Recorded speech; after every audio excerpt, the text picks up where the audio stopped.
All right, cool. Let me ask my brother a question real quick. Hey, Shut brother up, Divine, how Jimmy. you You doing, keep brother? calling my name, punk. Divine, you available, brother? Off and on. What's All up? right, just a quick question, right? I know you from what I've studied over the years, you deal with the pre-exilic Israelite stuff, right? Do you see anything in the pre-exilic studies of a lunar Sabbath before the Babylonian exile? And if you do you follow it today? If not, why don't you follow the lunar Sabbath? I'll say it real brief because I have my kids around me. So I don't see evidence of them following a lunar Sabbath prior to exile. I don't see that. Matter of fact, I can drop a source in the chat. You can take a look at it and see like where that study is at. So that's my perspective. I think anything concerning that is going to be during the captivities of Israel, right? So I don't see a lunar Sabbath or weekly lunar Sabbath coming into play in regards to the Israelites in the Iron Age period, Iron Age 2, actually practicing that. Um, so yeah, I don't see that. Oh, okay. But you as an organization, you practice regular Sabbath every seventh day. Yeah, Am I that's correct? correct. Oh, Yeah, okay. but All like, right, but like cool. for example, when you look at the shoot, how does this escape me? Just so when reaping and periods of rest, these are all relating to the word yarach, which is the word for moon. And each month would be reconciled with a moon, right? So in order for you to have a perfect Sabbath, technically it would be every 28 days that you have a month. But this is reckoned out to be 30 days according to looking at the Gregorian calendar Right. and You other just similar reminded calendars me. in this Yes, context. yes, Yeah. you are correct. You are So correct. yeah, You are so correct. Yes, that you would are. cause some difficulty if this is a tested artifact during Iron Age 2 period that is kind of giving a farmer's almanac on when to discern when the months come in based on the periods of sowing and reaping, right? Right. But yeah, like I said, I could drop a thing in the chat. I'm a little occupied right now, so I can't talk too much, but I'll No come back problem. No around. problem. Yeah, I'll come back Hey, around. Pana, let me ask you this real quick, right? Pana, you there, Pana? Yo, he is on Rum's grass. Okay. Hey, Pana, let me ask you this. Let me ask you this Yeah. real quick. So if I don't know if you follow the do you follow like a pre-exilic lunar Sabbath perspective, or do you follow after Babylonian lunar Sabbath I perspective? just followed pre-exilic, no, post-exilic Egypt Exodus. No, no, no, no, no. Oh, okay. It's a post after the, so that's Yeah. pre-exilic then. That's pre-exilic time period. I Yeah. had to think about that for a second. You twisted I me Yeah, know. up yeah, too with yeah, that. yeah. I I'm made like, up what my the own hell? term. You heard Yeah, I'm it? like, yeah, Panah just No, you made make that up. up That's stuff his all. No, he make no Jimmy. He make terminology. up stuff all the time. It's nothing new. That's We why used to they that. We used to him by terminology, now. man. That's the point.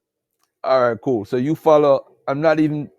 So you hold to a lunar Yeah, perspective, yeah, right? yeah. So you get it from after the Exodus. Do you want to get into it for like 2 minutes? I just want to get a better understanding. I don't know. I'm not even trying to Yep, start nothing. I just yep. don't know. So I'm asking. All right, go ahead, brother. Well, I believe the moon uh, declares the times. I see that from the beginning. Um, I just think it's common sense for the Lord to say that this day, this dark moon or this new moon, Kadash, like even when you go into your rock, like there's no word that you say, oh, moon. Well, the translation of your rock is going in from the substance of the moon being able to rebuild, and then it decreases. So when it's renewed, it builds and establishes the times and dictates the months, and that's how you count, right? So when you go into places like Exodus and things of that nature, he says uh that word for month is chadash, which is renewed, right? So that's when the month is renewed, and that's how we count the Sabbath. So that's what I believe. Oh, okay. All right, cool. That's what I respect that, bro. Because I was looking at like how we developed a 7 day system within the world from a world perspective. I'm not even looking at it from a biblical perspective. I'm going beyond that. And I do see Mesopotamia having a system of 7 days, like Yeah, because of Babylon the had it. seven planets, what they included the sun and the moon, right, Mm-hmm. divine, Yeah, right, yeah. right. So I'm talking from Mesopotamia days because I trace back something back to I think 30, like around 2900 BC. I might be wrong. I might be off. There's this artifact that talks about it. Like I think 3200 or 2200. There's like a omen calendar type thingy that they have in Mesopotamia.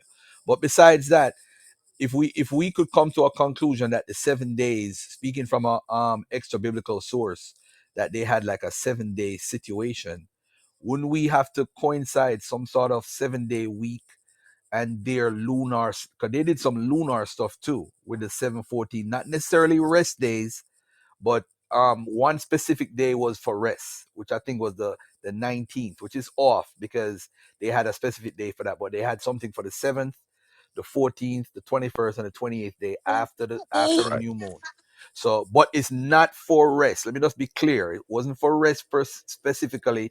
They had something called evil days, where the kings or special elite people couldn't do certain things, and people in the community couldn't do certain things on certain days, and they call them evil days. I don't know if that influenced the Bible believers to have a 7 day rest based off of that, because you The do other way see around. traditions. Other way around. Hold on, let's not get too personal now, right? Let's relax. We're talking extra biblical right now. What I'm saying is I don't know if when they came out of Babylon, they remixed it. Just like how they would remix. I think that the Exodus story, in a sense, is like a remix of the Amos, Hyksos tradition mixed with other traditions and all that stuff for the Exodus story. So I think that's a pattern I see with the Bible writers, in my opinion. And I wouldn't find it wrong for them to actually say, you know what, this is what we're gonna do on this day. We're gonna rest and we're gonna do this for our And Sabbath. evil I days don't to know. Garfield, evil. Yeah, the Babylonians. Yeah, the Yeah. Babylonian. Saka Stern, he wrote on this in his works. He's mentioned this in regards to the calendar or the calendrical system in Babylon, ancient Babylon. Yeah, one thing about the Babylonians, even being Proto-Babylon era and Mesopotamians, they were the most brilliant of that time when it came to astrology, asterism, those types of things. So they were more, I would say, they were more closer to I mean, what the you mean astronomy, you mean not astrology, astronomy. no no as- astronomy and asterism. Both Yeah, it's Garfield. both. Yeah, that's right. Like Because Okay. asterism, because astrology. because Right. astrology, modern astrology comes from Neo Babylon, correct? Modern astrology is a mixture. It's a mixture of Babylon and the Greek stuff that they Yeah. created in the Oh, no! My bad. You're right. I'm talking about the horoscope. My bad. I went too Remember, far. I when went too far. I Alexander went the too far. I went Great too was far. conquering the known world at that time and he entered into Babylon, he encountered the Chaldean priests and he Hmm. adopted the calendrical system that the Babylons were utilizing as his empire method of reckoning time. Right. So a lot of things as far as time is concerned, when the calendar was adopted by Alexander the Great. Now that's not saying that there wasn't a Macedonian calendar, Athenian calendar. They had different calendars in the Grecian world at that time. But as an empire, Alexander the Great adopted the calendrical methods of the Chaldean priests in Babylon because he was amazed at how they kept record of time and how they related to like world events. This is where you get like the omens that you mentioned, Garfield. Astrolabe was also used to determine the stars and the time and the things that the king couldn't do. So this is where we have that migration away from Babylon and this I think the best way to call it is enculturation within the Grecian Empire at the time. You know the Well, but reason wait, why I aren't brought the that. One, Chaldeans? one Aren't second, the one second, Chaldeans? beloved. One second, beloved. Aren't the Chaldeans One Arphaxidites? second, Are one they second, Let Arphaxidites or Garfield not? speak, bro. Go one ahead. second, one second, Flavor. 1 second. Hey, That that's is a true. great point Our with Divine. Pakasha. Yes, That's a that's true. great point. That's a great point, Flavor. But let me say this to Divine. What I think is, I had a conversation with what's his name, the guy that wrote The Origins of Judaism, right? Because he put a challenge out on his timeline, and I challenged him. And with the Sabbath, it's like one of the weirdest studies, because I understand with the Giza calendar, we could even say that's people who are remnants of the Canaanite culture, because it's an agricultural calendar. So we could even pull them in it. I don't know if you got the ladies, what she called her Shelley's book. She wrote about the ancient synagogues and the calendars, and she wrote about how the days, how you had like 4 different New Years in the Hebraic community, and she was breaking it down in that book as far as that is concerned. But as far as Sabbath, that seems to be something I don't know. I just have a strange feeling that evil day thingy with the lunar Sabbath is very influential on the Hebraic culture today, as far as post Babylonian exile, as far as how it's set up. That's just I don't know. I could be wrong. Well, I'm not saying I'm right, but well, it does seems very it does seems kind of close. here's what I always say to here's what I always say to when people try to make parallels. Um, in that world, you got to understand the paradigm of what they'll call the mythos. What us as people who yield to the Bible, which is our truth, we would say it's the unadulterated version of a history, or the unadulterated version of particular things that was quote unquote truth back then. But what was the truth? Um, like for example, during the times of the Tower of Babel, right? During the times of the Tower of Babel, you had patrices, right? These were high priest kings. They called themselves son of El, right? So when you see El in the Bible, it doesn't mean, oh, Israel adopted that. They took that. No, that was the common knowledge. That was the understanding. But who was the true sons of El? You get what I'm saying? So a lot of things was bastardized. Like when you see Osiris depicted, and I use this as examples too. You'll see him with the shepherd. Exactly. You'll see him with the shepherd's crook, and you'll see him with the flail. Right? He was asserting himself as the son of the god that was over him, as a what the Babylonians call Patices. Right? So where do we see this in Hebrew literature? Well, Christ is called a shepherd, right? Christ is the shepherd. And when Paul is on his way to Damascus, he says, Paul, why kickest thou against the pricks? That's the flail. He's asserting himself as the true son of God who came through Shem, Abraham, Isaac, Jacob, Judah, etc., etc. It's not like this understanding wasn't there. It's just that men were asserting themselves in the position, and the governments were asserting themselves in a secular sense concerning the bastardized versions that they adopted that truthfully presented when we read the Bible. That's why Noah said, blessed be the God of Shem. So what you'll have is a lot of parallels to a story, but it's very bastardized. You get what I'm saying? Like Right. Exactly. King, you'll see King say, I'm the Lord of the wheat, and then you'll talk about Christ with the threshing floor. Christ is asserting him as the true thresher of the wheat and the true gatherer of the wheat. Right? So just like when he says, I open doors that no man can shut and shut doors that no man can open, he's literally placing himself as the champion over the lords that were before him, gaining the title King of Kings, Lord of Lords. Cyrus said he was the King of Kings and Lord of Lords. It's Near East idioms and things of that Yeah, nature. So Nebuchadnezzar too. Nebuchadnezzar was yes, called King of Kings. right, right. So And that Pana, those can are I ask you titles. one last question before I get Yeah, out of here? yeah, yeah. Do you Real, have real quick, records? real quick. But there's also real quick. Flavor There's jump also in the there too. sons of Seth that Josephus talks about. I know. So there's also the sons of Seth that Josephus said were the astrologers, the ancient astrologers before the flood. Said that wasn't it Seth that wrote the two pillars that talked about the end of the world happening, one with water and one with fire, and they were one was made with brick and one was made with stone, so that those pillars would survive both cataclysms, and that was Adam's prophecy from the very beginning.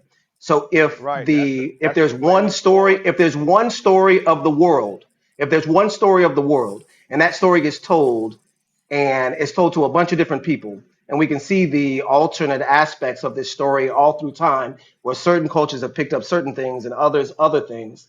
I mean, we can make sense of it all gelling together as a single story with opposing viewpoints in that story. All right, thank you. Hey, that's a good Hey, point. Go ahead, Pana, Garfield. This is for Pana and Divine. So, do we have extra biblical sources for the actual Sabbath being performed or being done before the Babylonian exile? Do we I have it? wouldn't.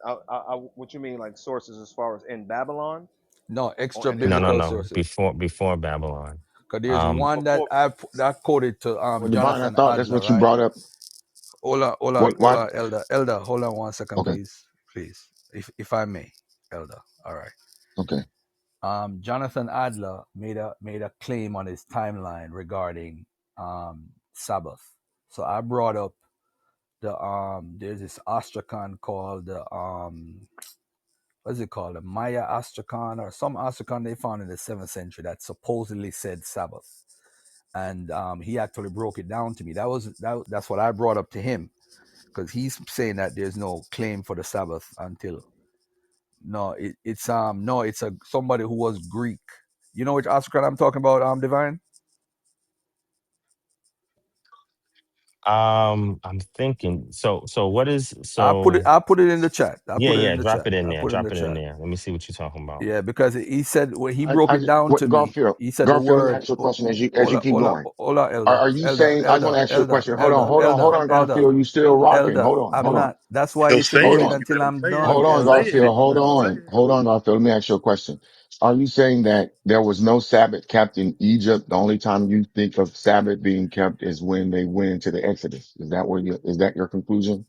No. I'm talking extra biblical source because I mean, if you believe in the Bible, I mean, you believe in the Bible. I can't stop that. But I'm talking about like extra biblical sources regarding the Sabbath. That So they like kept the Sabbath in I don't Egypt? think you have none post Are there's biblical. you a saying? claim. Wait. It's called Are you saying extra biblical sources to show that they kept the Sabbath in Egypt before the Exodus, right? Is that your claim? no, my brother. I'm not even Okay. making a claim. I'm not even So what are making a you claim. saying about, Saying the You're not Sabbath That's listening why to period. what sometimes we gotta so, listen. he's We so gotta that's trying what I'm to. listen. You asking you gotta about the so you Yeah, gotta if Sabbath. you You listen. You go said gotta on something mute, Yo, he'll about the say Elder it. Wiggins, Exodus. Elder Wiggins, Hold on. He Why you said trying to something cut? about Why you the trying to cut Exodus. Garfield, man? Elder Hold Wiggins. on. He said Well, something let him about go the ahead, man. Exodus. And hold on. Why you Well, trying to cut Garfield, Garfield? Why you trying to cut Garfield, man? I Let him wanted to live. hear what he said about the Exodus, something about the Sabbath before the Exodus or something. That's what I was trying to get back to what he had said. Now Can you he was repeat talking yourself? he was talking about prior to Babylonian captivity. Do we have an artifact that attests to the Israelites keeping a Sabbath while they were in the land of Israel? That's what he's talking about, Elder. Oh, Babylonian, not the Exodus. Okay. That's what I was trying to Correct, figure out. What correct. Yeah, yeah. Exodus was he talking about? Okay. Yeah, Yeah, Thank you. that's what he's this is the referring to. article that Jonathan Adler gave me. There was something called there's an ostrakhan that they found in the 7th century. So let me try to hold on. Where's the chat at? Let me try to send it to the chat right now. Paste. All right, there you go. If you have academia.edu, that's from Jonathan Adler's academia.edu account. So he did an article on it, and he's saying it's actually not evidence of a Sabbath. It's Oh, called. Let me are take. you talking about the Mashad Hasayafu? Is that what you're Right, talking right, about? right, right, right, Yeah, yeah, right, yeah, right, yeah. right, I know what that is. Yep. right, right, right. Yep, because that's the one in which the worker who was trying to meet a quota didn't meet the quota and some of that letter, and he appealed his employer's breaking policy, right, about taking his cloak if he doesn't meet the quota, and he appeals to the governor in the land of that region to try and get his cloak back. So that's within that ostrakhan that you're talking about, that larger ostrakhan. There's actually Right, a right. book that you're talking about. It's from Brill Publishing, and it's called "Towards Identifying Proto-Judaic Cultural Features in Ancient Israel and Judea," and it actually speaks on that. If you want me to drop that in the chat, I could drop that in the chat too Yeah, for y'all yeah. to So take a look he at. basically did an Yes, we article want you on to it. drop it in the chat. Yeah, Yes. he I did mean, an some people article don't on want it. me to, so you know, I just No, have to have bro, it. do your thing, man. You know we gonna No, cut no, the no. We sources, need man. the source, and you always drop it in the Yeah, chat. so I put the source that Jonathan Adler gave me towards identify proto Judaic culture featuring. Oh, it's probably the same article. It's Duh. probably. I was going to see if you were going to catch that. I'm like, is he paying Oh attention? man. Right, Oh right, right. man. Yeah, Oh right. man. Hey, But wait, wait. anyway, the point is, hold on, brother. Hold on, brother. This is important, right? Because this is being recorded. The point why I'm asking is this because I don't have a theory when it comes to Sabbath. If you believe in the Sabbath, whether it's because of the seventh day God created the earth or because of what happened in Egypt, whichever reason you celebrate the Sabbath and do whatever you do, that's your business. I'm talking as far as extra biblically, as Pana said, he don't see it. I don't think. What do you say, Divine? What do you hold to? Hold on 1 second, 1 second. All right, cool. All right, yeah. I So At hold I'm first, to trying. there at So isn't first none. Garfield, at first There's Garfield, no I thought information of a Sabbath. yeah, at first Garfield, I thought you was talking about any Sabbath influences from actual Babylon um, within that. What date is that Ostracon? 6th century, I think. Six or six, Okay, I all think right, six. yeah. So, Yeah. all right, yeah, yeah. I thought you was talking about. The Astrakhan is not proof of the Sabbath, though, you know. Yeah, yeah, yeah. I know. I was Oh, trying okay, to okay, okay. figure out what you Now we're was. trying to say if there's any evidence of anyone before the 5th century, because what Jonathan Adler is saying is that we don't see any real proof of the Sabbath being practiced by the culture within Judea or in northern Israel until the 2nd century BC. That's his conclusion based off the evidence. So if somebody has that, because he has a challenge on his timeline, so I challenged him and I brought this out. See, I'm defending y'all to the scholars. You see, to the white boys. Look at that. And he said, nah, he beat me up on his timeline. Beat me up. So, So so Garfield, what is his perspective? I know you mentioned the Elephantine purpose or whatnot. Is his view that it's a different Sabbath or is observed differently? that Sabbath in the Elephantine, actually, Russell Gemerkin had It's a pointed out that whole bunch of it's a different, it's not the same Sabbath like what we have in the Bible. Because on the Sabbath, although you stop doing certain things, you could do certain things on the Sabbath that you're not allowed to in the Torah. Yeah, So in the Elephant. I wouldn't qualify it as Hebraic. so I would qualify it as Yo, traditional. yes. yo, Garfield. Let me assist Divine. Yo, Okay. Garfield, I read something where Vespasian sacked Jerusalem on the Sabbath day by Josephus. I'm gonna try to get that source. Do you know about But that? that's much later. That's Yeah. much later. That's after 2nd century BC. Okay, May I okay, That's speak okay. next? Go ahead.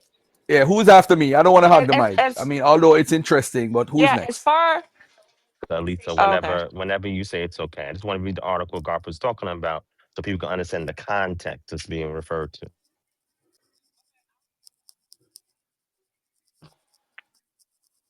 So you want Divine to go now? Yeah, because mine is gonna take like not too long, but he can go. I can wait.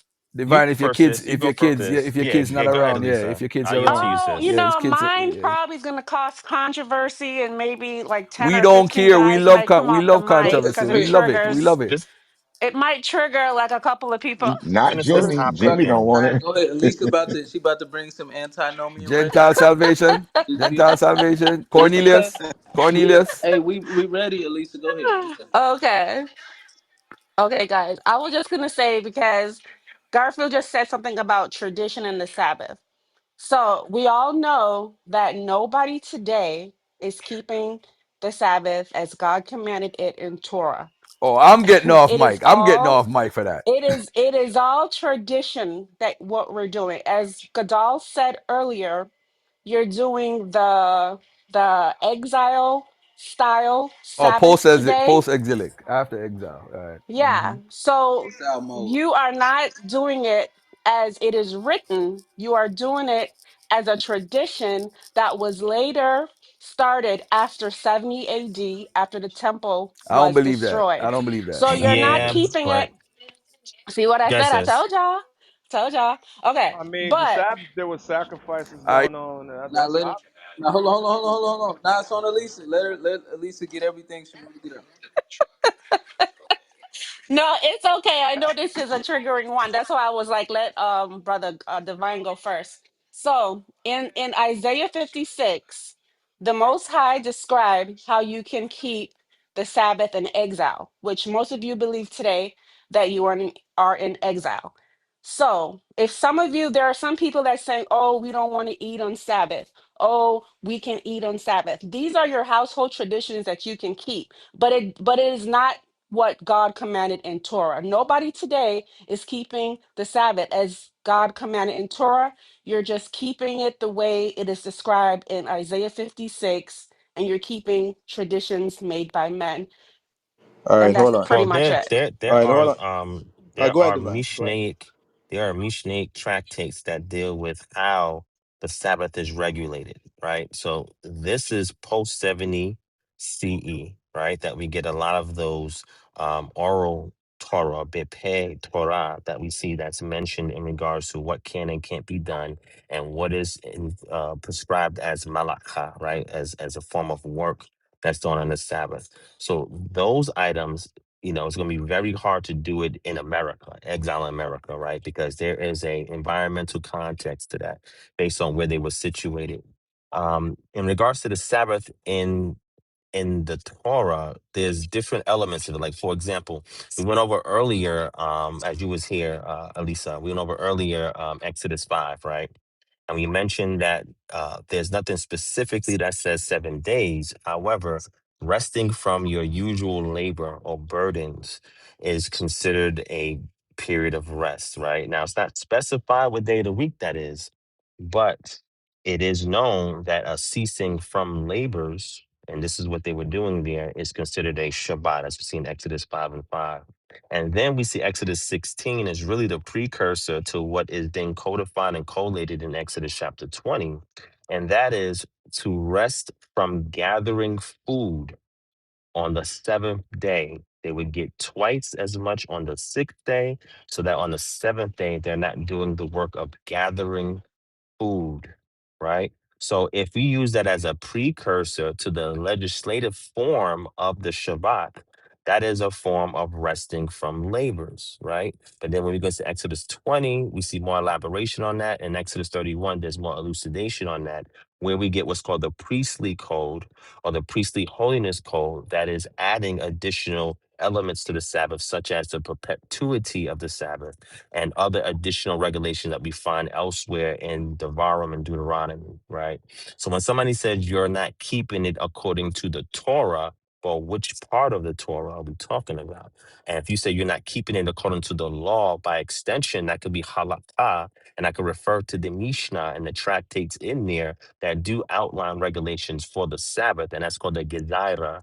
The Gezara is the fence around the Torah so that the people would not be tempted to violate Torah. So you include additional statutes to prevent them from doing work on the Sabbath, such as being confined to your home. If I'm confined to my home, then I'm not going to go outside and look for sticks to go rub them together and create a fire and do work on the Sabbath. So when that word Sabbath is used, we just have to find the context. It's like was mentioned earlier in Persian elephantine, right? There was Sabbath that was going on. Garfield brought this out. I want to share the source for that, right? Well, the way that they kept it, they didn't kept it with heavy regulations that you see in the tractates in the Mishnah. It is much different, right? So we have to define what are we talking about at what time period, what locale, and if we're doing it strictly the literature or what we see in the material religion outside the Bible. I yield. Okay, so I'll That's a respond beautiful quickly and then I'll position. pass, then I'll be done with it. Divine. So what I'm saying is that nobody today on this stage is keeping the Torah. I mean, is keeping the Sabbath as God commanded in the Torah. You're more keep. Hey, sis, don't speak for me, please. Doad, Please. can you please go on mute, please? Okay, thank you.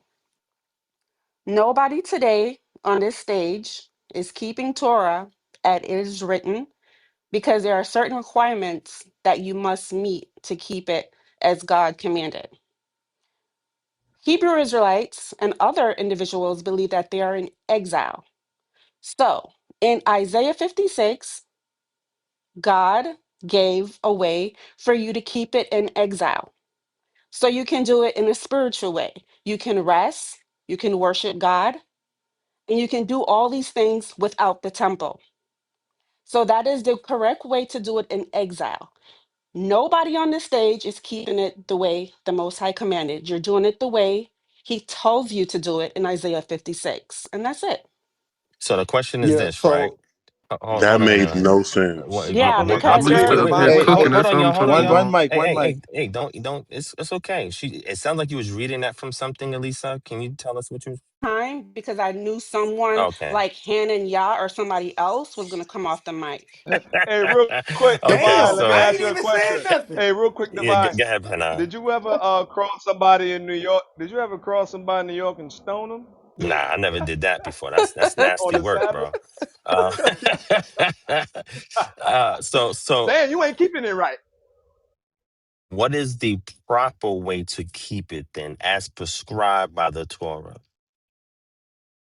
Yeah, so like when I say keep it the way the Most High say to keep it, I'm talking about how he instructed the children of Israel. Can somebody pull the verses up so we can read So it? this Yes, Gadal? Exodus in 20. Exodus 31. Yeah, so read Exodus Yeah, 20 so for me. let's okay, can somebody read how the God of Israel commanded the children of Israel to keep it?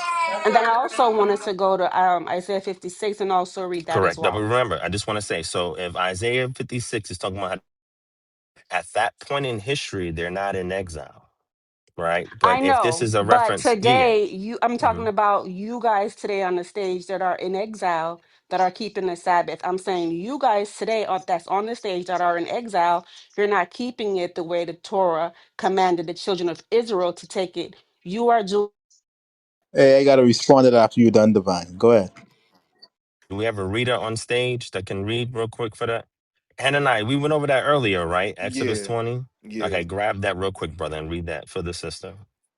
This is Exodus chapter 20, and I'm going to pick this up at verse 8, and it reads, Remember the Sabbath day to keep it holy. 6 days shalt thou labor and do all thy work. But the seventh day is the Sabbath of the Lord thy God. In it thou shalt not do any work, thou, nor thy son, nor thy daughter, thy manservant, nor thy maidservant, nor thy cattle, nor thy stranger that is within thy gates. For in 6 days the Lord made heaven and earth, the sea, and all that in them is, and rested the seventh day. Wherefore the Lord blessed the Sabbath day and hallowed it. All right, now get Exodus chapter 31 now. And I think it's verse, if I'm not mistaken, 14. Yeah, look for the one that outlines the Sabbath. 31 outlines the Sabbath. Yeah, I can start at verse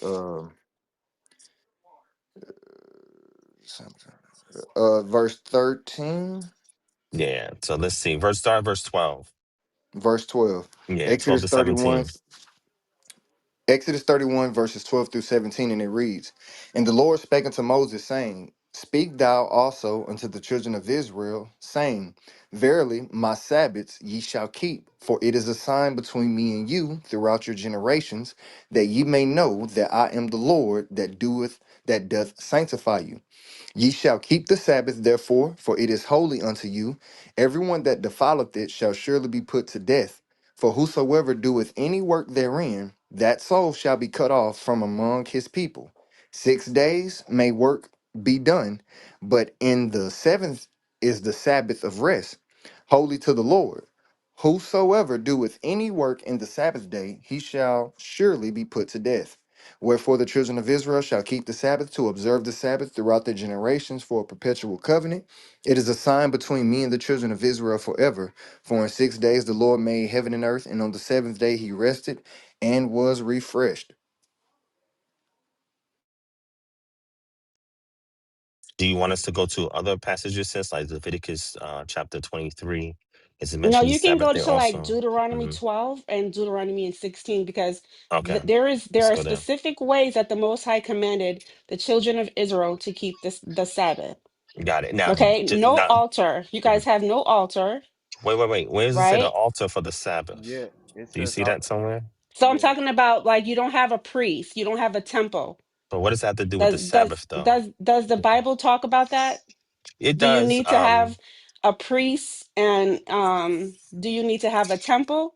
For And the right Sabbath. now we don't have that, right? Yeah, Yeah, for the correct. But Sabbath. okay, can somebody get that verse real I quick think for she's her? talking about the grain offerings and the burnt offerings in Isaiah Yeah, 56. That's Isaiah yeah. So 56. hold on real Yeah, but quick. those are So That's not divine, attached to the you Sabbath that they have keep. oh, I'm That's when sorry, they Jimmy. bring it back.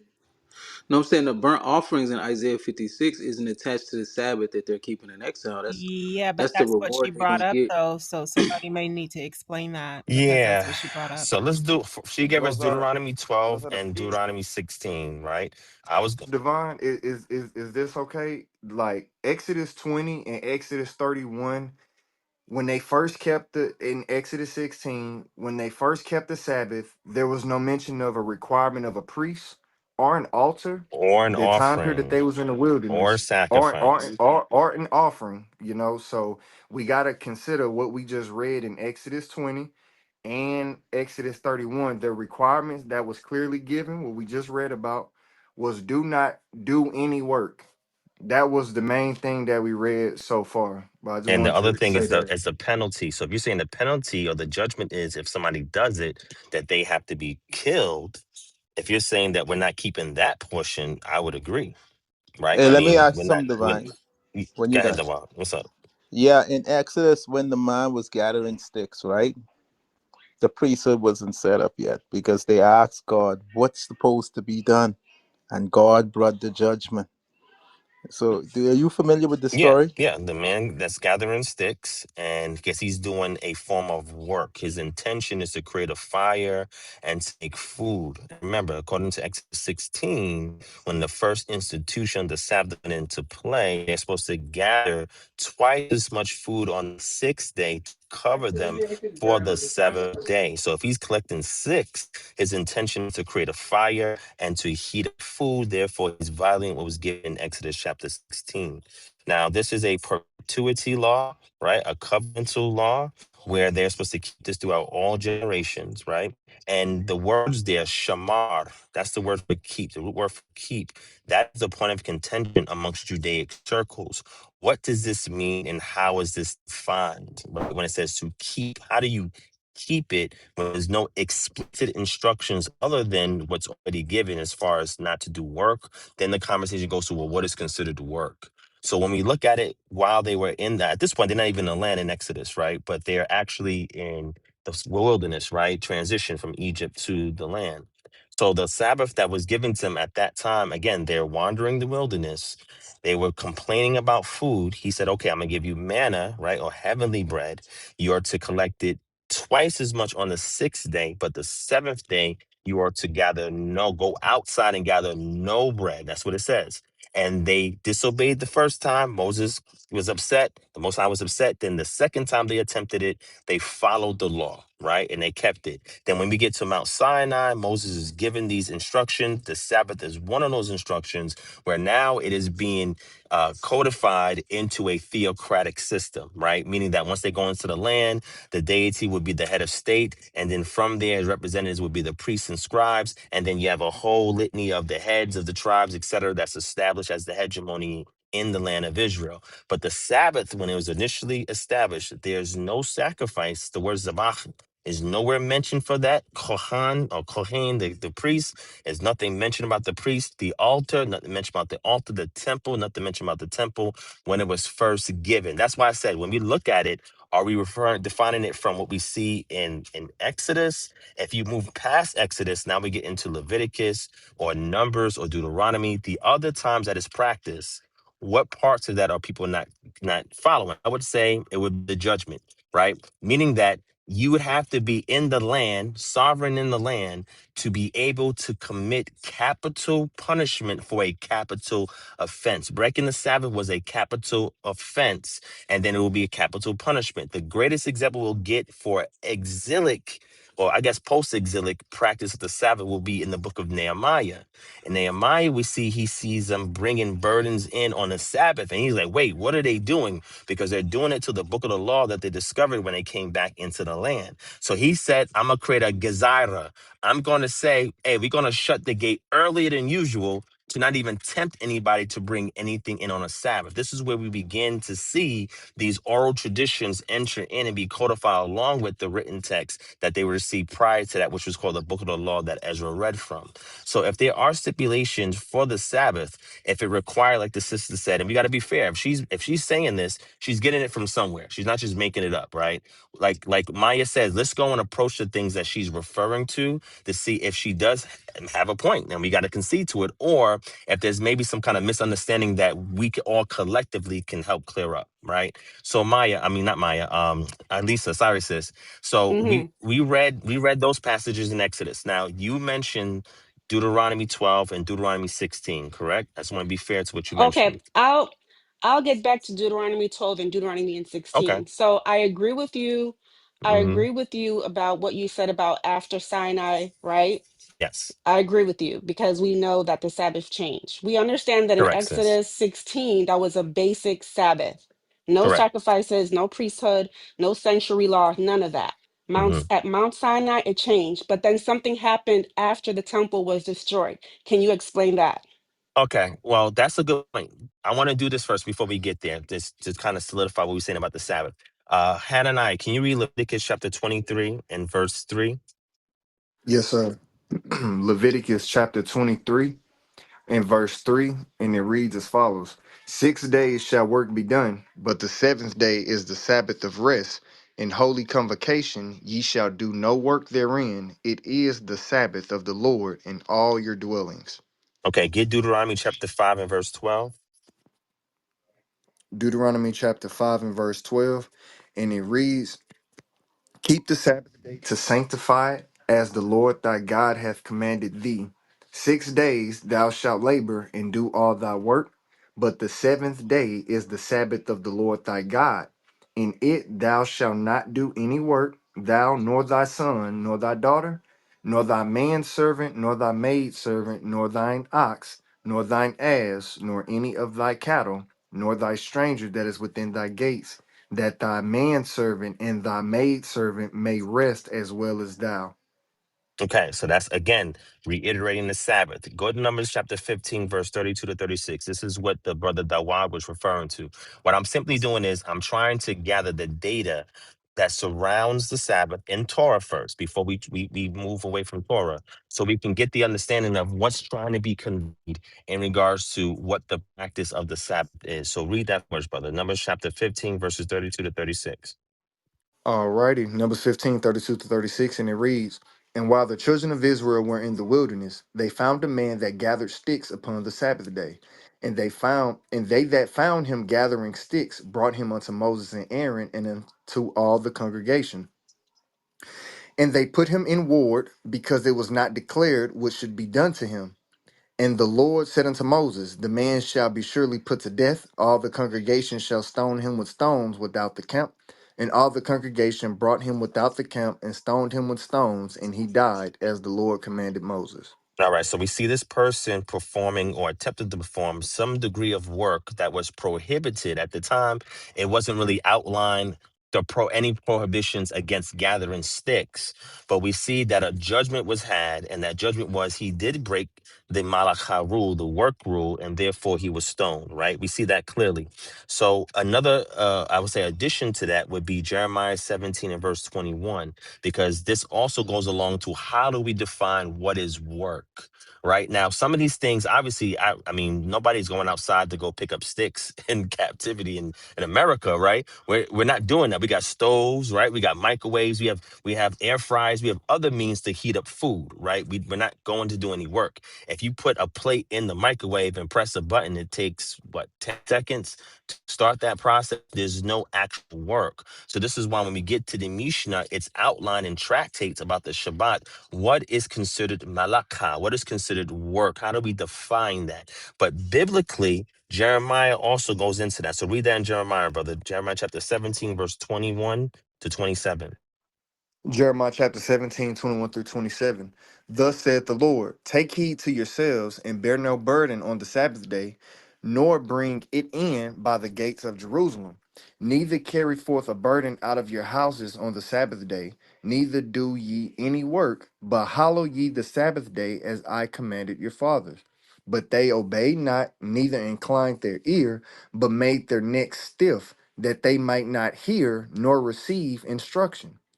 And it shall come to pass, if ye diligently hearken unto me, saith the Lord, to bring in no burden through the gates of this city on the Sabbath day, but hallow the Sabbath day, to do no work therein, then shall there enter into the gates of the city kings and princes sitting upon the throne of David, riding in chariots and on horses, and their princes, the men of Judah, and the inhabitants of Jerusalem, and this city shall remain forever. And they shall come from the cities of Judah and from the places Yeah, about. you can stop right there. Okay, All right, thank you. so here we see another prohibition, which is carrying a load, bring it through the gates of Jerusalem on the Sabbath day. You must not carry a load out of the houses or do any work on the Sabbath day. Now, if somebody's carrying a load out their house, then I would say, yeah, they're breaking the Sabbath, because now we're getting closer to the captivity event, right? that is occurring in Jeremiah, because now we see these empires getting involved, and Israel is a little vassal in the midst of these two empires in the east and west going back and forth in battle. We see that now has been extended or further outlined other precepts of the Sabbath that was not revealed in Torah. Right? Because we see day to day activity happening in the land and how it's being identified as something that's permissible or prohibited. That's in Jeremiah. Now I'm gonna read this last one, and then I'm gonna get to the point the sister was making. Go to Nehemiah chapter 13, verse 15 to 22, because now this is a post-exilic text from Nehemiah. Him Ezra, right? They come after Zerubbabel and those first order of Israelites that come back into the land, repatriate back into the land. And now Nehemiah becomes an enforcer. He becomes an executor or an officer, according to what Deuteronomy says, that you to install judges and officers in all your cities so they can handle these type of matters. So he becomes an interim officer in Nehemiah 15, and I mean 13, and now he addresses a matter that he perceives as it pertains to the Sabbath. Now remember, they are in exile at this point. So this is after Isaiah. They're in exile now. So read this, brother. What verse is Yeah, that, Nehemiah Divine? 13, verses 15 to 22. Nehemiah chapter 13. Let me get over there real quick. My bad. Nehemiah 13, 15 through 22. Yes, Is yes, that that's right? correct. That's correct. Yep, 15 through yep. 22. Okay. Nehemiah 13, 15 through 22, and it reads, in those days saw I in Judah some treading wine presses on the Sabbath, and bringing in sheaves, and lading asses, as also wine, grapes, and figs, and all manner of burdens, which they brought into Jerusalem on the Sabbath day. And I testified against them in the day wherein they sold victuals. There dwelt men of Tyre, also therein was brought fish and all manner of ware, and sold on the Sabbath unto the children of Judah and in Jerusalem. Then I contended with the nobles of Judah, and said unto them, what evil thing is this that ye do, and profane the Sabbath day? Now, slow down right there, Hananiah. So now this is in exile. Nehemiah has identified something, right? Because he has some knowledge derived from somewhere. We could say could be the book of the law that they were reading from. It could just be from customs, right? That they understood as Semites in this area. But he understood from what he identified that they are bringing in grain and loading it on donkeys, along with wine, grapes, and figs. So this would be similar to what Jeremiah mentioned as far as bringing a load. This is how we identified what a standard load would be at that time, right? And it says all kinds of goods were being brought into Jerusalem on the Sabbath day. So I warned them against selling food on that day. So now we see the load, and now we see selling food. Now, this goes back interestingly to Amos. Now, Amos, as we know, was a prophet prior to Zechariah, correct? So let's get Amos and see what Amos says, because again, we're trying to outline what the Sabbath is, how do you keep it, what can't you do, what's permissible, what's prohibited according to the written text, and then later on when we come back around, I can go into the Mishnah and see what the Mishnah says about how it's regulated, and then we got to define, well, which one should we follow and what are we lacking that we either need to do if we're in exile and we have the capability to do, or that we can't do because it requires some other object or element that is no longer to our availability today. So go ahead and read that, brother. Go to Amos, I think it's Amos chapter 8. 8. Yes, And, sir. and yeah, read that, brother. Yep, you know where I'm going. Yep. Yes, sir. This is Amos chapter 8, and I'm gonna pick this up at verse Anana, you're such a great reader, man. You're such a great reader. Amos 8 and 5. So read that, brother. And No, reads, start at verse 4. Start at verse 4. first Amos 8 and verse 4. Hear Mm-hmm. this, O ye that swallow up the needy, even to make the poor of the land to fail, saying, when will the new moon be gone, that we may sell corn, and the Uh-huh. Sabbath, that we may set forth wheat, making the ephah small and the shekel great, and falsifying the balances by deceit, that we may buy the poor for silver and the needy for a pair of shoes, yea, and sell the refuse of the wheat. So they be facetious and they are scheming to do something illicit, but they know they can't do any of these activities on the Sabbath, so they want the Sabbath to pass. So again, here it refers to selling, the sale of something. So we can say that Nehemiah is pulling from Jeremiah. I don't know who's still talking from Jeremiah or pulling from Amos when he is now identifying and interpreting the activities that is happening on the Sabbath during his time. So let's read the rest of it and let's get out so other people can speak because I think somebody else Now, wants I to want to ask you interject a and that's fine. question about that buying and selling. Yeah, and then Sure. can I end and then Yes, we can definitely. move on? Okay. Definitely. Yep. Thank you. All right. So can you finish that, Hananiah? Go back to Nehemiah 13 and finish that for me. Hananiah, you there, brother? Or maybe I'm mute. I don't know if y'all can hear Oh, me. my bad. I was on mute. My apologies. Oh no, you good, brother. This is Nehemiah 13. I'm going to pick it up at verse 17. Then I contended with the nobles of Judah and said unto them, what evil thing is this that ye do and profane the Sabbath day? Did not your fathers thus, and did not our God bring all this evil upon us and upon this city? Yet ye bring more wrath upon Israel by profaning the Sabbath. And it came to pass that when the gates of Jerusalem began to be dark before the Sabbath, I commanded that the Watch. Wait. Slow down. Now Mhm. watch what he does. This is what we call the Gezira. This is what he's adding a fence around the Torah. Now read that. What does he do? And it came to pass when the gates of Jerusalem began to be dark before the Sabbath, I commanded that the gates Mm. should be shut, and charged that they should not be opened till after the Sabbath. And some of my servants set I at the gates, that there should no burden be brought in on the Sabbath day. All right, stop there. So we see now, this is what a lot of rabbis and sages will refer to when it comes to the liberty of adding these gazara to, or gazarot, adding these to the written Torah, because Nehemiah had the liberty to do so. This is not in the written Torah what he did. This is something that he decided to add so that he can put a fence between the people and the Torah and prevent them from breaking the Sabbath. So with that, I'll yield. I think you want to say something, Lisa, or No, or I um want to say Gadal. something. Gadal want to say something. No, No, do what? I wanted to finish and then Sure, we go ahead, can sis. go just so I can because I was having a conversation with you. So I just wanted to end by saying this, okay? Exodus 16 shows the basic Sabbath before the law. Leviticus through Numbers show the full Sabbath after the law. Today, we can only imitate the basic Sabbath, not the full biblical one. People can remember the Sabbath, rest, worship, acknowledge it. But nobody on earth today is keeping the full Levitical Sabbath exactly as the Bible commands. And that's it. All right. Okay, go ahead, Go- Devon. yeah, when they say full I think Gadar biblical, was after him. yeah, I'm gonna give it up right now.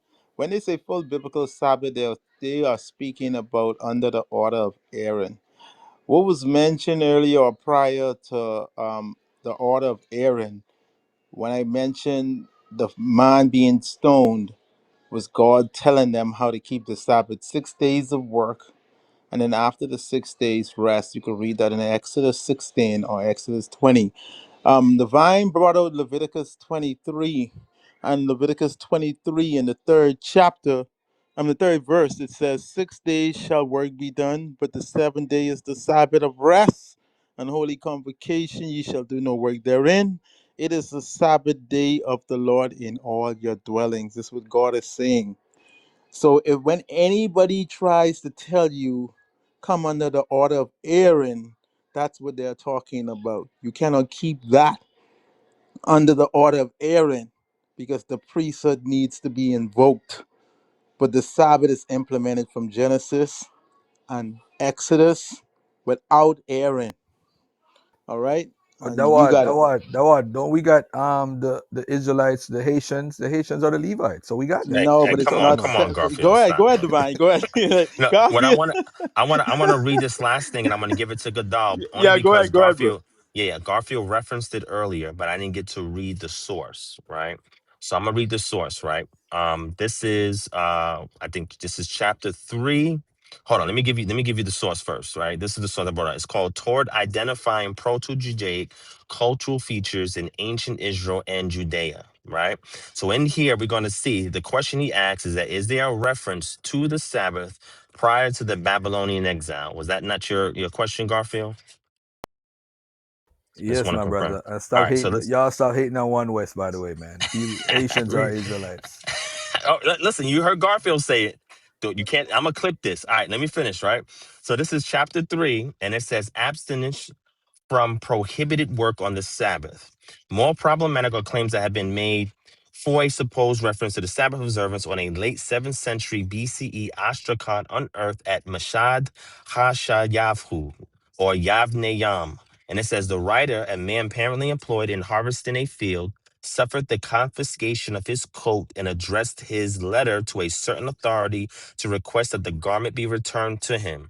In the letter, the man claims that he completed his reading, his Lefane Shabbat, which have vowelized as the Shabbat, and interpreted to mean before the Sabbath, with the implication that reaping was regarded as a prohibited activity on the Sabbath itself. Assuming that this Ashrakam predates Pentateuchal texts, which proscribe work, melakah, on a recurring seventh-day Sabbath, this inscription might suggest that we should identify observance of Sabbath restrictions as a proto-Judaic cultural feature, because there's no text at this time. This is what he's referring to, right? No immaterial reference to this. And it says, other scholars, however, have argued that the word in question should be vowelized and read my rest or my stopping, right? Shabbati. And it says, or as a colloquial term meaning time off or quitting time, Shebet. And it says, and that the inscription accordingly has nothing to do with putative Sabbath prohibitions. Sorry. It says, even if the word were to be vowelized as the Shabbat, the term may simply refer to a chronological marker or holiday, not necessarily the seventh day of a recurring 7-day week.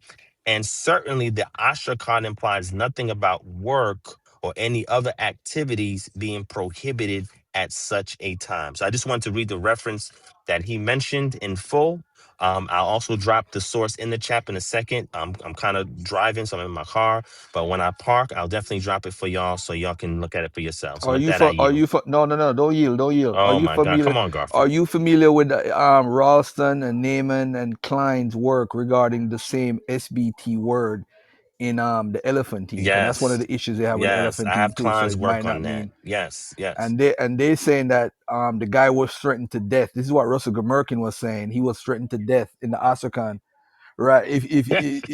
No, no, no, no, not if you bring it on the Sabbath. If you don't do the work on the Sabbath, they was gonna kill him. That's the threat. And the source that you're talking But let me about, but let me put it's called but let me put a Dimensions of very important Yahwism point. in the Persian Period Studies. And Yeah, there yeah, it yeah, yeah. outlines I in got it. chapter 4 all of the Sabbath observances, or excuse me, references.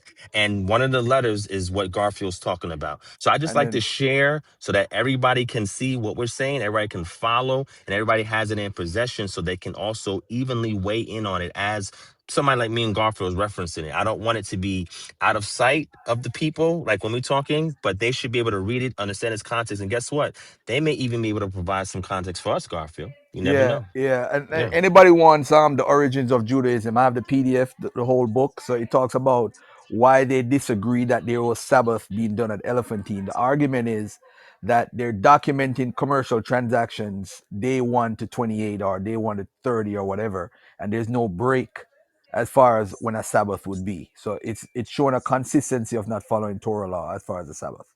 That's what I Yeah. wanted to add. So There's a meaning lot that more. There's a lot more I could add, but I'm gonna leave that for now. Yeah. So what we're saying is, just so you know, so there's something called material culture or material religion. This is something that develops that can be authenticated in the actual soil from artifacts, looking at architectural designs, pottery. A lot of these things archaeologists go in when they do excavations, they find in situ, which means they find it in the context in which it was excavated in, and they try to explain why do we see these items in this particular context, right?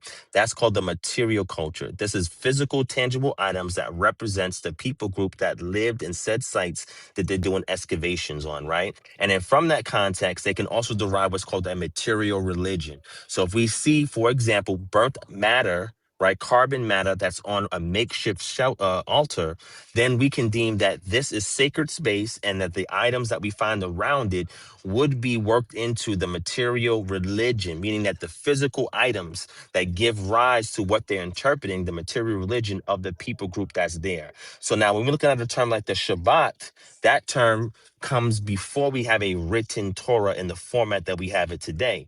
So when we examine it in the extra biblical sense, we have to look to see, well, what do they mean when they're using these words? We got a reference to a 7th century Ashkenaz I just read earlier. We have references in Elephantine. We also have references in Babylon. I think there's one that's mentioned in Babylon for the Shabbat during the Persian period as well. When we look at these, we can't assume they're referring to a seventh day Sabbath. We have to read the overall context to see what they mean by this term Sabbath, and then how the term then was brought into the written text and became a priestly idiom to mean the rest after 6 days of work. So I just want to put it in proper context before we move forward. You know what's funny, Divine? You put a source in the chat. I put a source in the chat, proto Judaic stuff, and you said that's the source I'm talking about, right? This brother or sister, I don't know what Malika is. Most of Garfield info is biased. They said, who's the they? The gatekeepers? I want to know who you're talking about, Malika, in the chat. Who is saying that it's biased? Because Divine is giving the same source. It seems if the source comes from an Israelite, you believe it. You know what I'm saying? But if Garfield said the same source, it's not trustworthy. This is just funny. It's all hilarious. But Hey, anyway, so hey, Gadal is when up the though. Hold on, elders, It's Karas. on Gadal, Gadal, Gadal, Gadal, Hanaya. Gadal, Gadal, Gadal is up. I'm sorry, Gadal. I was just trying to ask a question before we Go. left, but okay. No problem, man. And I. No problem, man. And I. We ain't trying to bully you, man. You good, man. I, You good, money. You're a good reader. You're a good reader. I tell you that. You're a good reader. yeah, I miss most of it. I'm up here with the kids and stuff, but the little bit I got, it seemed to be that Divine, you agree that the Shabbat can be kept in exile, uh, without the priests in the temple and all that. Correct. Yes. Okay, correct. All A right, form cool. of the Shabbat. Yeah. Yeah, all right, I agree because I make the argument that when you in the land and the priest is set up, um, they're required to do the sacrifice according to numbers. But when there's no temple and stuff like that, we still can do it. In Hosea 14, Leviticus 26, 1 Kings 8, it lets us know that our prayer replaces blood sacrifice, right? Correct. And this was So the that rabbis deemed after 70 CE, after the destruction of the temple as well. hmm There was rulings on that as well from the Beit Din. yeah. And I think that's clear in the Tanakh. All right, but my question was the buying and selling. The argument you were making about the buying and selling, were you saying, I'm asking this because I told you I missed a lot. Were you saying that like Nehemiah added that stipulation? No, no, no. I didn't say that. I didn't say he Oh, okay. added it. That's why we went to Amos. And Amos is a reference to this concept of selling wheat after the Sabbath, Okay. right? So they knew that there was a prohibition against selling because guess what? Somebody has to do that work. There has to be a Facts. merchant that's selling, right? And there has to be a buyer. So that consists of work. So I'm not saying Nehemiah added that. What I'm saying is he may have drawn from Jeremiah, seeing the loads or the burdens being brought into the gates of Israel, or he could have gotten it from a custom of something we don't have today, right? But I think he drew it from Jeremiah and Amos for the burden and selling that he saw, and he spoke to the elders like, "Hey, why y'all okay with this?" But he implemented the closing of the gates prematurely, hmm earlier than usual, to prevent the burden and selling from coming into Israel. He added that. That's nowhere in the Yeah. written Torah. Yeah, facts. And there's a couple other things he added too, as far as that covenant they made after Babylon. So I agree. I just was Oh yeah, confused. good point. I And the agree. question yeah, a question I want to ask you for your understanding, as far as this picking up the stick situation and the no light and fire on the Shabbat. Do you think that has the no light and fire thing has more what to do the work that it took to do it back then, or do you think it's just the fire itself? That's Yeah, my yeah, question. that's what I said earlier. Yeah, that's what I said. I don't know if you heard good. I also mentioned All right. a microwave. Yeah, yeah, you good. I also mentioned a microwave example. I'm like, well, with a microwave, you can heat something up with just one press of a button.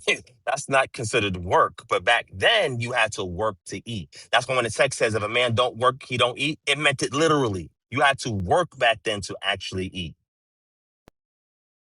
Indeed, indeed. But that was only my questions. My bad. I had missed most of what you were saying. I was over here with the kids and stuff.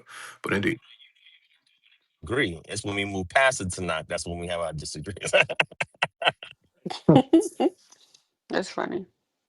My Hey, my yo, divine. question. If you Hold on, Dwight. Give me 1 second, if you can, go ahead, brother. go ahead. So, with Godal, pretty much just asked my question. That first question he asked, because I want to like highlight the point that Sister Lisa was asking about.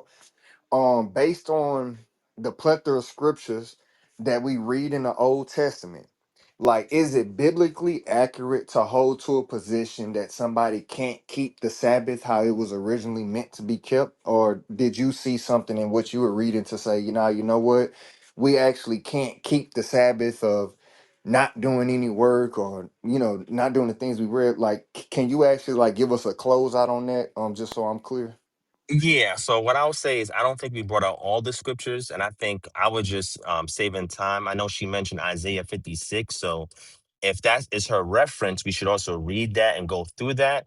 But my thing is, as far as having the sovereignty to carry out the penalty for somebody breaking it, there's no way we could do that today. Number one. Number two, we can't close any gates to prevent any loads being brought in. Definitely, we can't do that because we're not physically in a land. But if somebody says it requires a priest, a zabach, a sacrifice, an offering, or anything like that, a temple, I didn't see any of that connected to the Sabbath from what we read. To be honest, I didn't read everything. It wasn't exhaustive. So if there's something else that can be brought out to kind of highlight this, I think we should cover that first before making a definitive, I guess, decision on the matter. But from the rest work, obvious the rest and working situation, I don't see how in exile that cannot be performed, because even if we use look at the term outside of the Bible, that was defined based on the locale in which they lived. So, like, the way that you saw it in Elephantine is based on the environment, right? Remember, the law is set up to be a theocratic system in a land of sovereignty, right? However, when you lose that sovereignty, you can't even carry out capital punishments, because we see in first century Judea that's Roman occupied, right? They could not commit to killing somebody for breaking the law. You had to get permission from Rome to have a trial, especially if that person is a Jew who's a Roman citizen like Paul. You have to go through a trial outside of Israel in order to determine if a person is guilty and if they should be killed by means of capital punishment. So we can't carry that out today. Even if we wanted to, if we let's say we had an off the grid community and we all came together, we all agreed to keep the Torah, and then somebody breaks the Sabbath, like picking up sticks or something else like that, can we kill that person? So I'll Yeah, yield. I you come back sound good around. I'll now. yield. Try Oh again. yeah, yeah. Can you hear me? Yeah, you good. Okay. Yeah. So what I'm saying is, so that's when the issue comes to play. In exile, you're not sovereign. So because that sovereignty has been removed, that takes away from a layer of keeping the Sabbath, right? So even in the case of Nehemiah, we didn't see Nehemiah stone anybody for breaking it. We didn't see that, because there's a satrap that's over the province of Judea, and you'd have to report these matters to his officers, and it would go back to him, and he would make the decision, right? So what I'm saying is, if there's another nation over you, right, where Torah says you should not put another nation over you, get another king from a foreigner, but if they have a law that's laid on top of the theocratic system, then you no longer have a theocracy, because God is not the head of the state anymore, right? It's going to be whatever that sovereign nation is, and you have to get permission to carry certain things out. So anything that will require our sovereignty to carry out a portion of the Shabbat, then no, we can't do that in captivity. I would agree on that. But we have to outline what those items are so it can be brought forward, so it can be addressed. Okay. Yes, and let me just repeat myself once again. I am not saying that individuals cannot um, you know, observe the Sabbath or keep it. I'm just saying you cannot fully keep it the way it is written. You can rest, you can worship, you can do all these things. You can congregate, but you cannot do it as it is written. That's my whole point.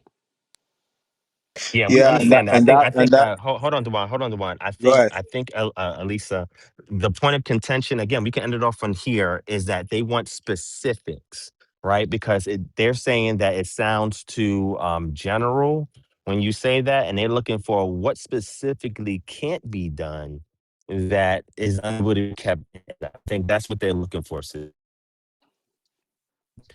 And I keep Yeah. saying that. Yeah. What?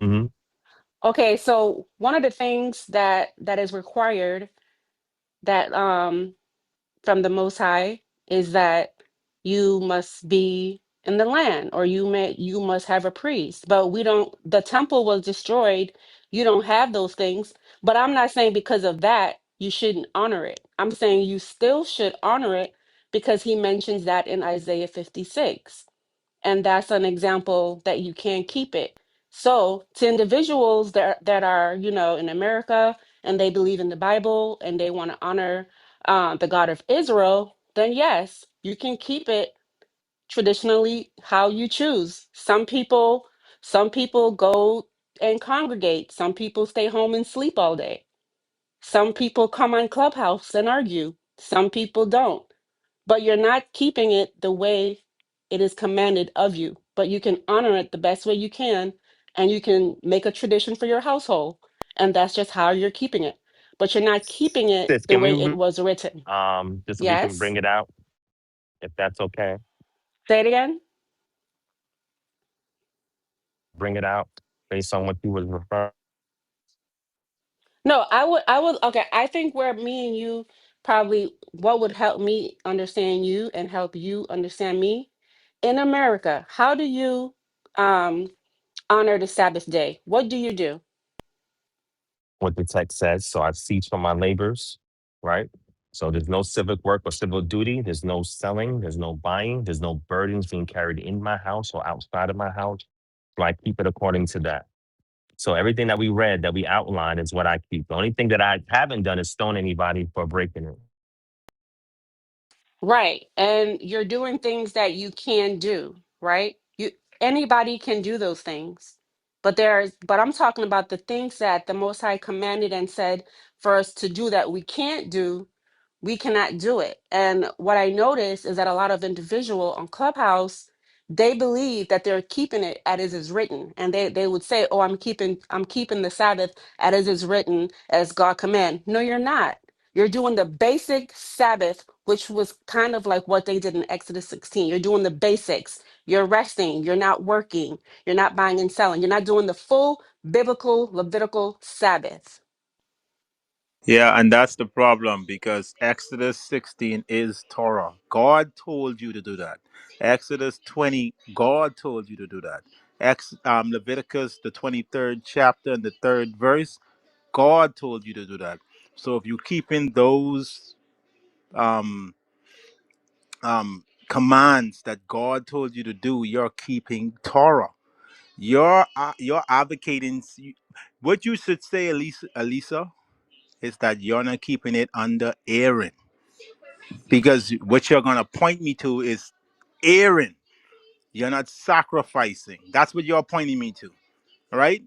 Like God told the children that they should keep the Sabbath under Aaron's order, and we are not doing that The today. water. I don't know But if you're listening to me. I literally just said you're not keeping the Levitical Sabbath. Aaron is a part of that. You're keeping the basic Sabbath that was demonstrated in Exodus 16. No sacrifices, no this, right, no that. no, but By I you, mentioned more than okay, Exodus hold on, 16. hold on.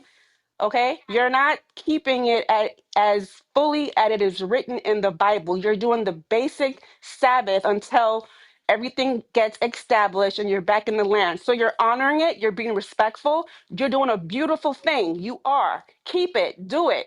Okay, but what I'm trying to say to you is that you're not doing it the Levitical Sabbath way that the Most High commanded. That's all I'm saying. But the way that you're doing it, the way that Divine said He's doing it, that is perfectly understandable. That is similar to how they did it in Exodus 16.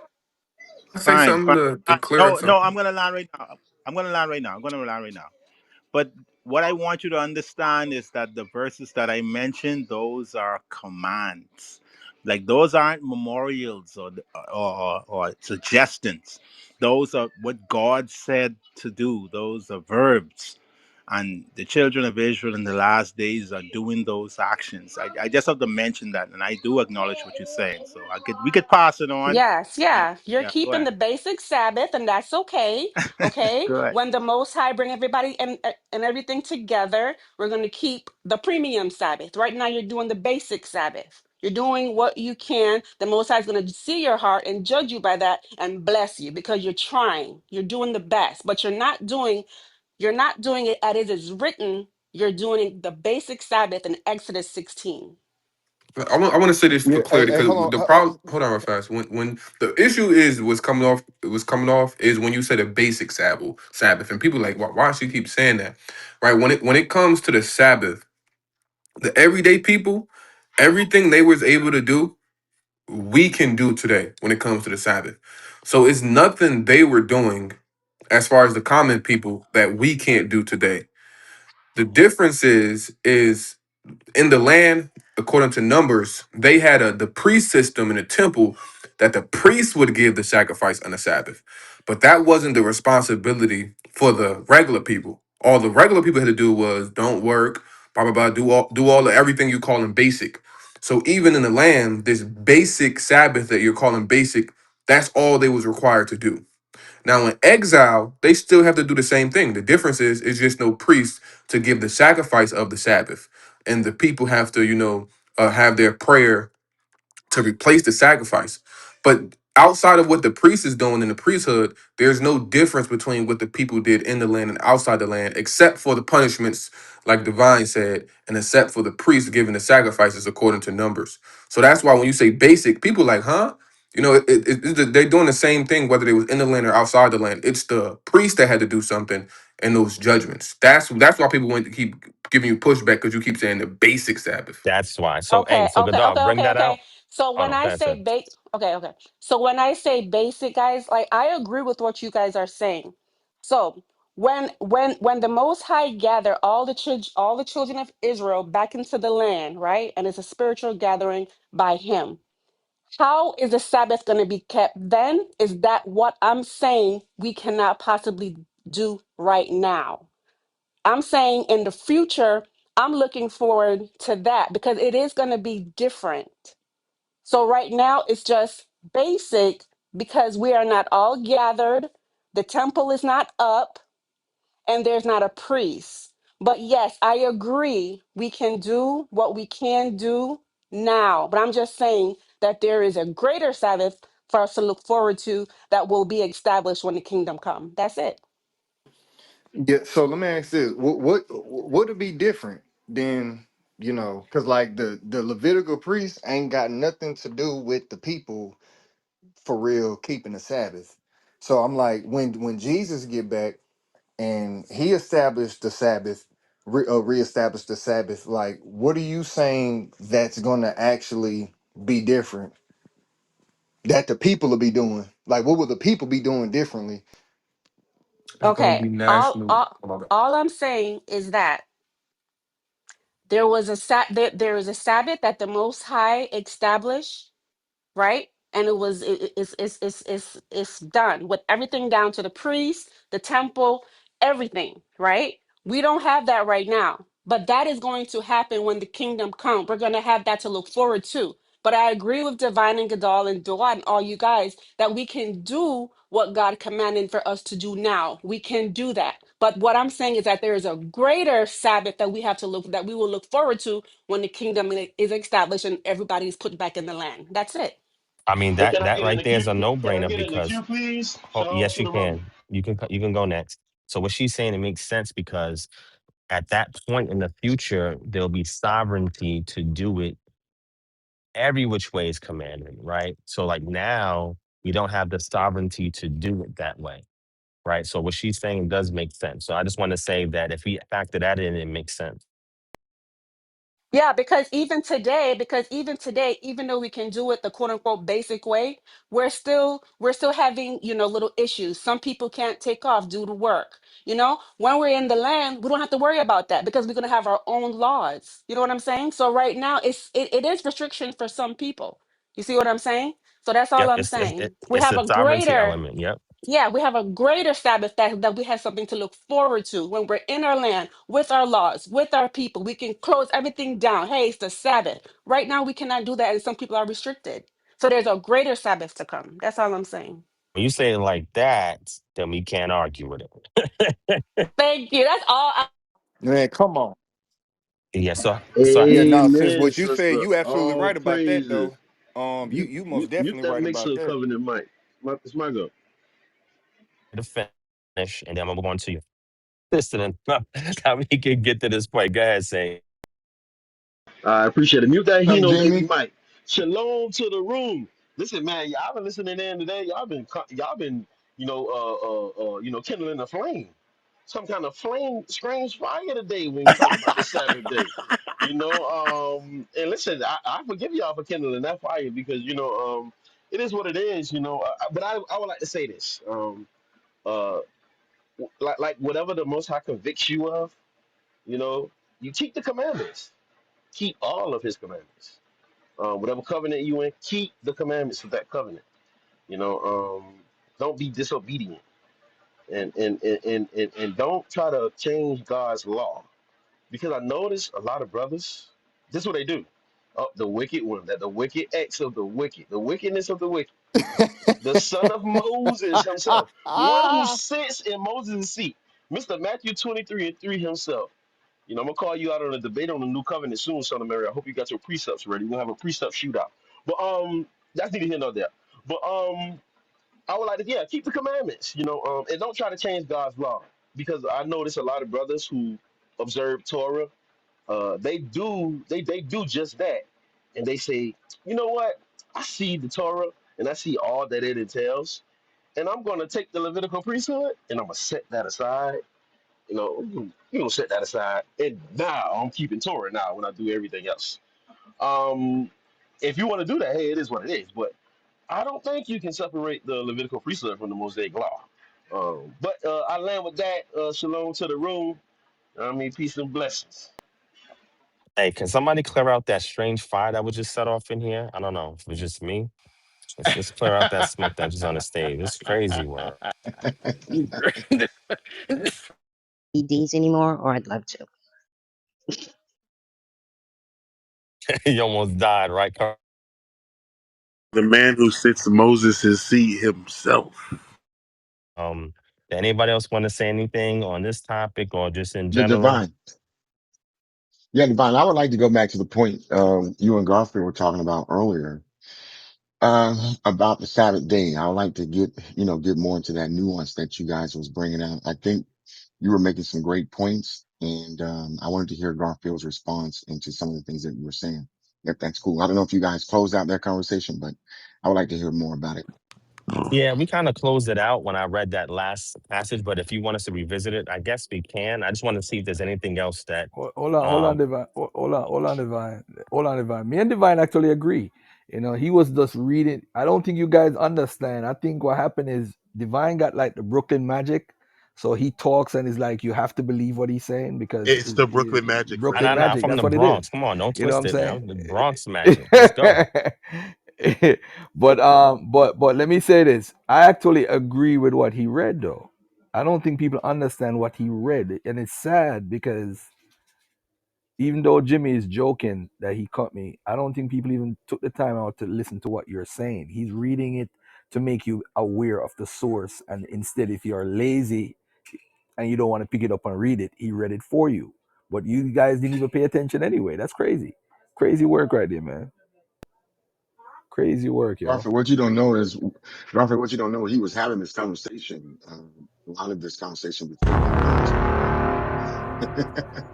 So what is it you want me to respond to, Elder I Wiggins? would like to know from what you say he read, what is your interpretation of what you think divine is saying? Cause I'm not He's sure saying what what I'm you're, saying. Were you listening to what I was saying? Nah, you're not listening to you, Garfield. We're not Okay, permitted. okay. No, I ain't got the Brooklyn Magic, yo. I can't bar. Can I borrow You're it? an Can I unbeliever, borrow the man. Brooklyn You're Magic? an unbeliever, Yeah, I gotta man. sell it for an enchantment fee. All right. So Divination, divination.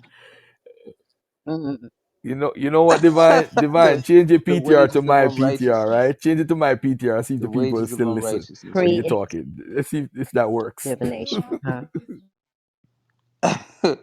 Yeah, I mean, I don't. I mean, like just commenting on that. I don't.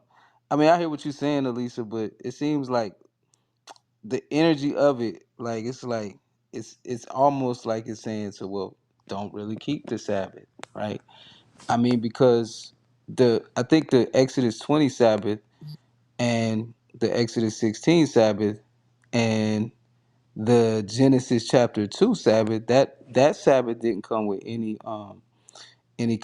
type of sacrificial, no sacrifice or nothing like that. Then we also understand that we're not in our land. We don't have a priesthood. We don't have a temple, a door, the tabernacle of the congregation. So we know that it would be sin. It would actually be going against God's law to try to bring a sacrifice today, right? So, but what we can do is keep the day holy, cease from doing all our labors, and offer up the sacrifice of our lips. Mm. So that's just how I Yeah, look I mean at it. that's all. That's exactly what I said. Hmm. Yeah, so I mean, I get it, but that's why I don't like. It seems like there was contention for no reason, right? I don't understand the contention because that's what brothers teach. Was That's you what in the like room the whole time, or did you like fall asleep? Like, did you get a I phone did call? step away I did step away. Okay. Yeah, I stepped away for a Okay, little bit. maybe some things was missed, but at the end, the conclusion is I agree, but my where I drove home was saying that we have a greater Sabbath to look forward to when the Most High gathered the children of Israel and put us rightfully in the kingdom. We don't have to. Some people won't have to worry about, oh, I have to go to work. My boss not going to give me the day off and stuff like that. We will all have that time to keep holy. That's all I'm saying. Hey, yo, Divine, you're gonna bring out. I need you to bring out a lesson with Exodus 5:5. Yeah, let me just put it out there one time. You hear me, Divine? Yeah, if the people asking for it, Divine, they asking No. for the lesson, E- man. Yeah, my bad. What y'all say? I want Exodus you to do 5 that and Sabbath 5. We lesson. need you to put out a breakdown, a lesson. Uh, You only have enough Brooklyn Magic in one night? Yeah, Enough no. Brooklyn Magic in one night? Oh man, damn yo. Now, Hey, what that happened, breakdown is Garfield? fire. That Exodus breakdown is straight fire. I mean, Yeah, that Y'all that was would good. know, prove That was that y'all good. know That he Egypt. was has a good. Patreon you can I subscribe to. mean, I mean, I think earlier Hey, what thank Divine you for the proved, support, brother. just, Yeah, I'll pay for it. That are bothering him all the time. that's right. That's right. That's right. Okay, so I just want to say that I think what divine now y'all can tell me if my interpretation of what he was saying is wrong, but this is my interpretation. I think what he proved by Exodus 5 that Israel was keeping the Sabbath rest in Egypt under this Pharaoh who was talking to them. And this is a sign that the Sabbath day Israel was keeping it in Egypt. It's also a sign they was keeping it in the wilderness, and it's also a sign that this Sabbath day they claim they got from Yahweh, one So, particular God, not many gods. I think that so, would be my view. I don't so know. Y'all can elder, tell me.